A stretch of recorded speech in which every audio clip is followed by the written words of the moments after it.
અનુ હેરતી હોય અને પાછળ ઢહેડાઓ ચો દીકરો એની માં જો રિહાય એટલે કેવી આમ હાડીનો પાલવ ઝાર રાખે, એની માં ઢહેડા તોય તે જાલી રાખે. છેલ્લે એની માને જોવું જ પડે, હાર હેડ લેર તેડી જ લઉં છું હવે તને. હાસું ખોટું? તેવી તમારી માનો પાલવ પકડી રાખો ગોડાઓ, જોડે મારો પાલવ ઝાલી રાખવો પડશે. ચમ કે તમને અને તમારી માતાનો વચ્ચેની જે ભક્તિ છે ને એ મારા ધામમાંથી કદાચ મળશે એવો વિશ્વાસ રાખજો. નહીં તો જાદુ મંતર જંતર મંતર વારણ કારણ ખીલા ચોકી મૂળા આ બધું કરીને થાક્યા છો.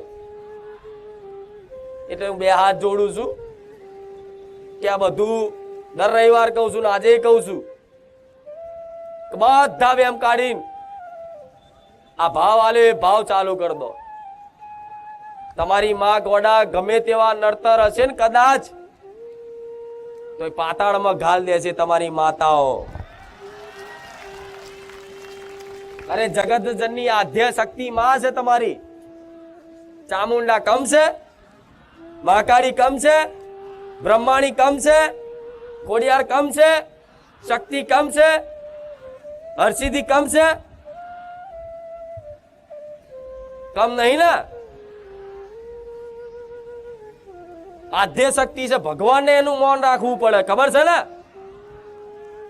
રામ ભગવાન હતા તો એમણે તે દેવી શક્તિની ઉપાસના કરી હતી. ખબર છે ને? તો જો કદાચ જેનું માન ભગવાને રાખતા હોય ખુદ, તેવી દેવી શક્તિ તમારા ઘેર બેઠી હોય, એનો દીવો તમારા ઘેર થતો હોય અને આ નડતરના મગજમાં લઈને શંકાઓ કરો તો ગોડા ફટ છે તમારી ભક્તિને. આ શું ખોટું? મહાકાળી જેવી મહાકાળી રક્ત બીજને હણનારી માં બેઠી છે, ચંડ મુંડ મારવા વાળી બેઠી છે. અને એવી માતાઓ ઘેર પૂજાતી હોય અને તમે એમ કહો નડસ કઈક નડસ તો ગોડા દેવી શક્તિની શક્તિ પર તમને સંદેહ છે, શંકા છે, તારે આ વિચાર કરો છો. પણ એ નડતરની અનુભૂતિ કેમ થાય છે?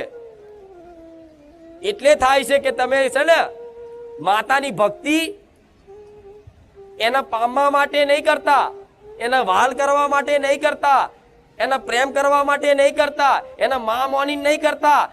એની ભક્તિ છે ને એક કોમ કરવા વાળી માં તરીકે કરો છો ને એટલે તમારી માં પાછી પડે છે.